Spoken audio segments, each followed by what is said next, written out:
I saw on your page there you're dissing tubing, and I was very upset. Yes, I do diss tubing there, Jason. I saw you did see that, did you?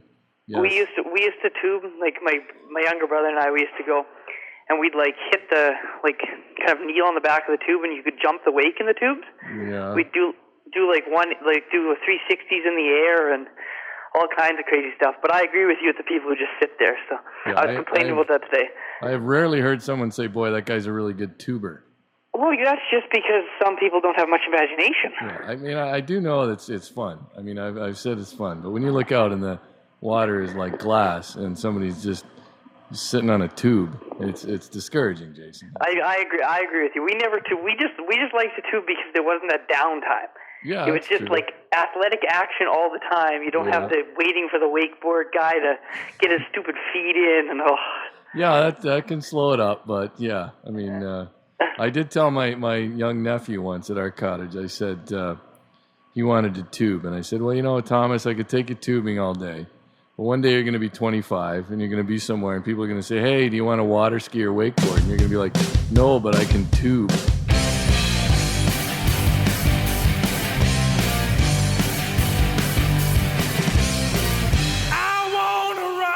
Hi, and welcome to The Curling Show, the podcast that brings you interviews with the sport's top athletes and the people who shape the game. Brought to you by Fit to Curl, a sport-specific guide to training for the world's greatest game by 2010 Olympic gold medalist, 2011 Capital One Cup winner, and Team Martin third John Morris, with some assistance from me, Dean Gemmell. Check out the Fit to Curl fan page on Facebook, and buy the book at fittocurl.com or your favorite pro shop. The young man who went to Russia and back, Jason Gunnlaugson. Welcome back to The Curling Show. Hey, Dean. Thanks for having me on. Well, Jason, it was just over a year ago that we were on the phone talking about your plans to curl for Russia. Then the whole thing unraveled maybe quicker than one of your peels gets from hogline to hogline. And honestly, despite the fact that there were some interviews with you about it, I never felt like we really got the whole story directly from you. So let's do that, and let's begin with this. When did you start to sense that the whole thing was going to come apart?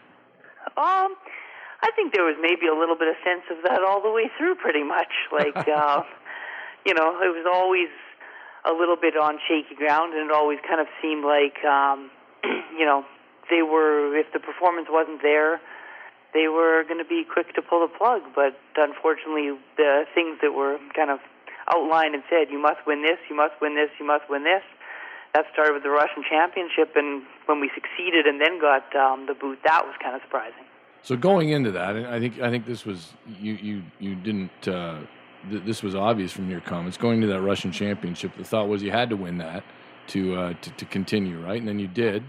For sure, yeah. And then next thing you know, that they're saying what you had to get rid of your Canadian citizenship. Was that ever part of the thing, or was no? I don't know. That's something that happened in the media. I don't know where that was. Totally unsubstantiated. They all the way along wanted us to get rid of the Canadian citizenship, but that was never something that was on the table from our end. Okay. So I don't know. They can do whatever they want. They could have made it work. Like, basically, politically, they decided that this wasn't how they wanted to go, and they switched directions. But they could have made it work if they really wanted to. Lots of people after the whole thing came unglued were quick to say, "Oh, you should have dotted the I's and crossed all the T's." But my feeling then, and my feeling still is that would be impossible when you're dealing with the Russians. I mean, it's not like you're going to hire an attorney and go to contest the thing in a court in Moscow or something. So it was really like dealing with a moving target with the Russian Curling Federation, I imagine. Well, I just think it's if they don't want you there, why would you want to be there? Like, if you're like, we realized at any time if they wanted to get rid of us, they could. They would figure out a way to. It would be easier for them to just tell us you're out. Before I even went, I heard many horror stories about hockey players going over there, and then they're signed a contract, and then they bribe the policeman, fire him in jail, void his contract, send him home. Like, I'll just take we don't want you anymore, send you home. Right. I'm happy to go back out to West Dog Lake here and enjoy my summers. Thank you very much. Right. I don't think that any of us ever wanted to. Like, there really was no way to make it, perfectly binding, and that's just the best way possibly to get yourself into a much worse situation than what we ended up in. Yeah, they can deal with people in different ways over there, so you wouldn't want to be involved in that. Well, I'm sure that it's not that different than the places we live, in all honesty. Just, maybe what we hear about in the papers are different. Right. It could have been worse, of course. They could have killed the deal after you competed for Russia at a world championship, and then you'd really be in limbo right now because I believe then you wouldn't be able to play down to represent another country like Canada for 7 years. Does that? I think it was only like 2, but yeah, it still would have been. It was. I think okay, maybe it's. It was a shorter period of time than that, but it would have been again. Does that part put a little bit of limbo on everything even more? But does that make it feel like you might have actually dodged a bullet? The Euros sound like a lot of fun. I don't know. You've been all right with it. No, I would have went and played the Euros and taken the chances. Yeah, obviously that could have been a worse situation potentially, but on the other hand, again, the farther you went along and then did well, like that was kind of the key is, if we went and showed that we could, qualify them for Worlds, all of a sudden we're the first men's team to do that, and now it's really hard to, that would have maybe shifted some of the political pressure that the people kind of in charge of this initiative were being put under. So right. I don't know, I would have taken our chances and been pretty happy about it, but as is, no complaints. Of course, your retooled team, post-Russia, fared poorly in the zones last year in Manitoba. Was it all just a bit too much at that point? Yeah, I don't know. There's not been too many points. I always come on here and profess how much I love to curl and be involved in every part of it and everything, but at that time, yeah, I was, it was kind of the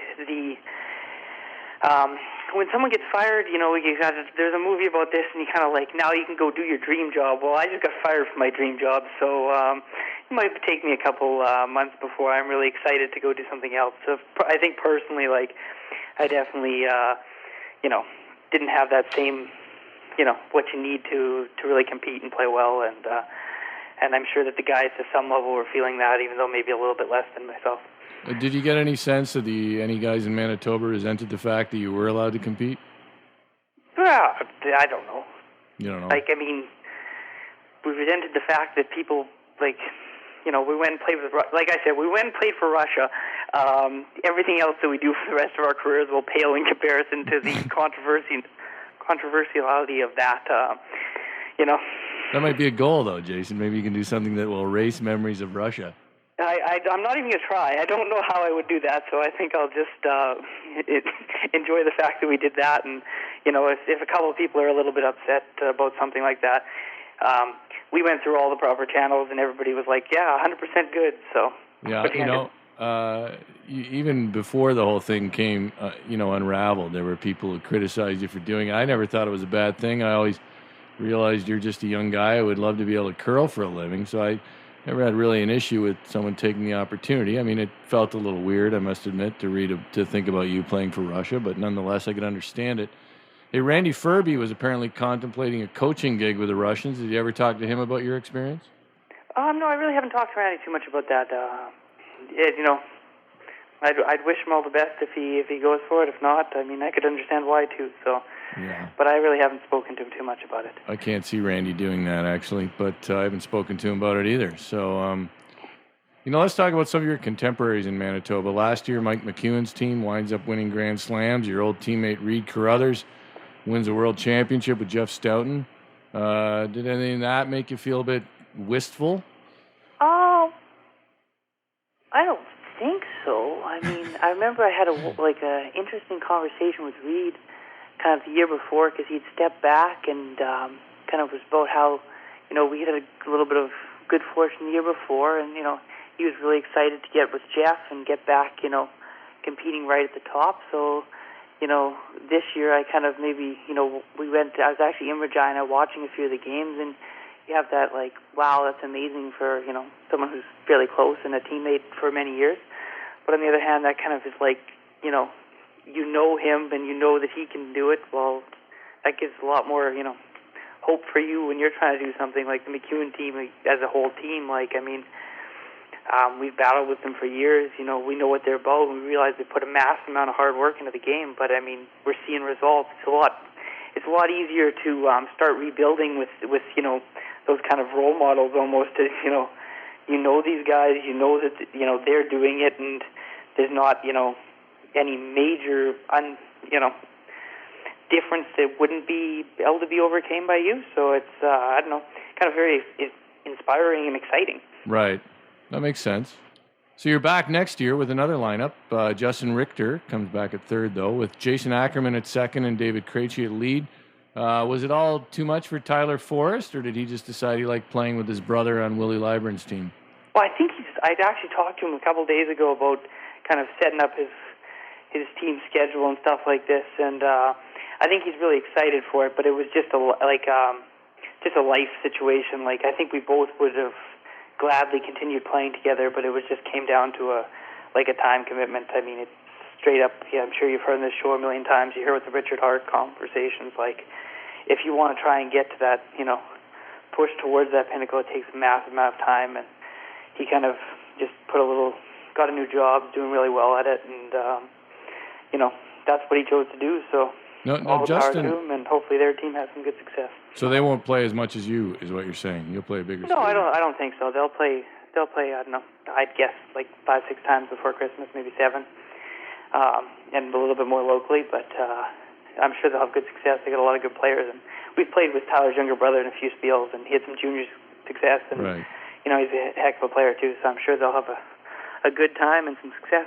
Now, did Justin and Tyler quit jobs to do the Russian gig, didn't they? Yeah, they both stepped away from, and Justin's kind of back doing something a little different, a little bit of kind of working through the Sonova Credit Union, which is where he used to work, but kind of out on his own as a kind of contractor for them or whatever. So, he's in a spot where he's really happy. He can put the time into curling, but he's also doing the job. What did Tyler leave and then come back to? Well, he kind of switched.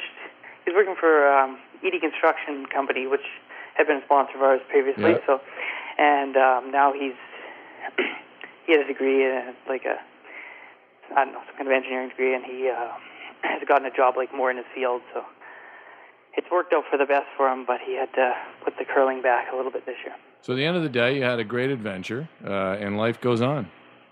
Exactly. I mean, it wasn't exactly. I look at it as now I just have to tie fancy records because I've always got the Russian thing to break the tie. So, it was a wonderful experience, and I don't know, some of the things we got to do, some of the negotiations with the people we got to negotiate with, and all of that stuff was things that you read in books or watch on a movie, and we got to actually live that and do that for a while. So it was very exciting.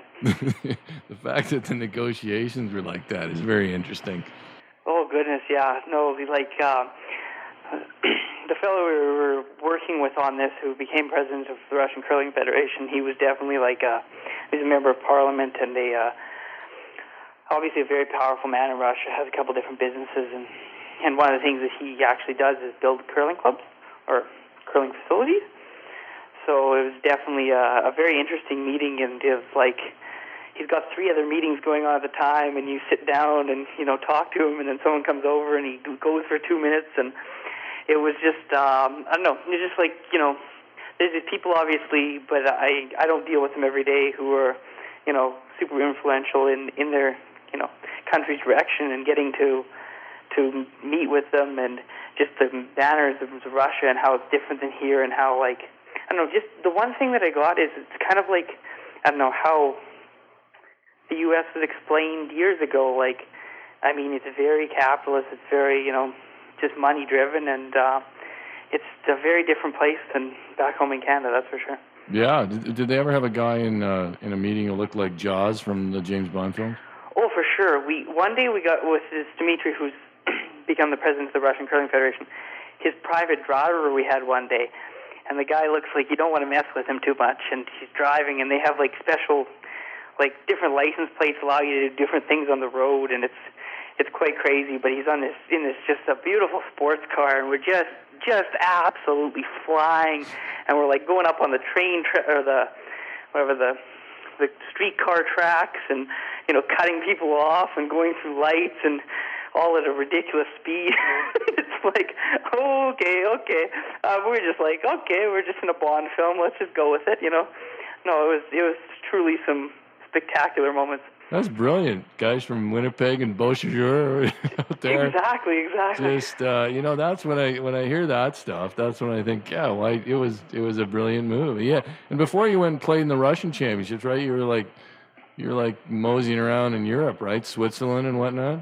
Yeah, we ended up there. We were kind of like preparing, doing some pre-event preparation of checking the event out, where we'd be staying, that sort of thing, and just also like we had to acclimatize. That's something we did learn some skills that maybe a lot of the other young Canadian teams,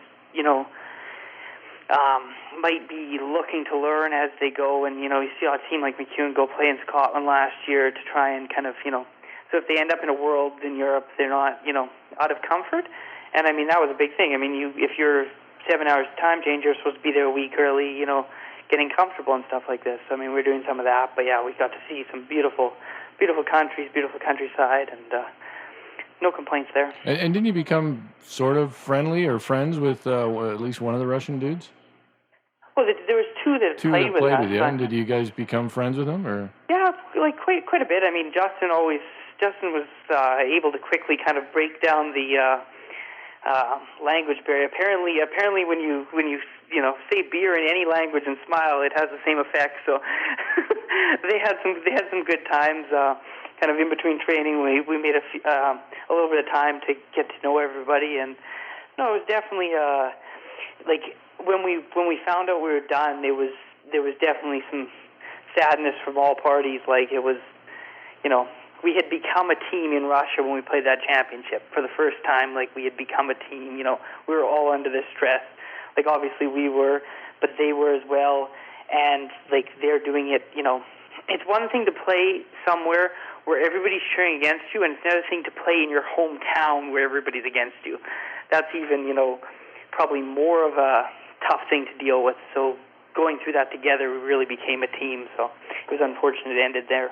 Yeah, you had a rough start in that, right? And then you guys came back and won. But when you say everybody, how many people did they have at that thing? How many people are at the event? Oh, there's very few fans. Right, but it's like the curling community is there. The curling community, yeah. There'd be whatever. There's a draw out there. There was lots of the guys teams and the girls teams would both be there, and the events were like back to back. So most of the girls teams were out there playing or watching.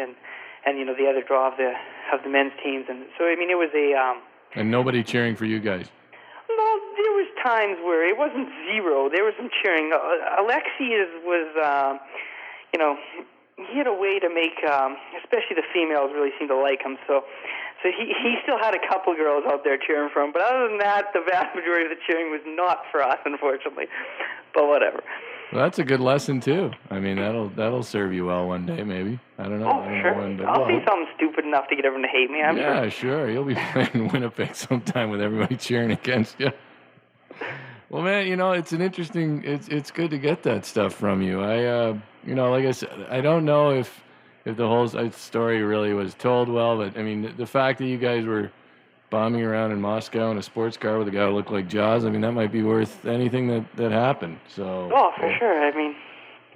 Fortunately, we can curl for a long time in our wonderful sport, and to kind of use 1 year doing that, no complaints. We definitely got some skills that are hard to teach, so it was nice. All right, Jason, we finished with a run back. As you know, I give you a topic, and you give me your thoughts in 1 to 3 words. Okay. The new team Furby. Golden. Glenn Muirhead at third for David Murdoch. I don't know. You didn't? Did you play them over there in some Euro thing? No, we never did. You never did? No. Rupert Murdoch's News of the World hacking the cell phones of victims and the police in the UK. I'm sorry, not that following news. Oh, geez, I'm going to give you lots of news stuff here, Jason. To be fair to you, I got to tell people you're up at the lake, so you're really dialed out. How about Steve Laycock moving to skip with Joel Jordison at third in Saskatchewan? I think no-brainer. Makes lots of sense, and they had to keep somebody right at the top of the game in that province. So. How about the CCA's revised timeout rule?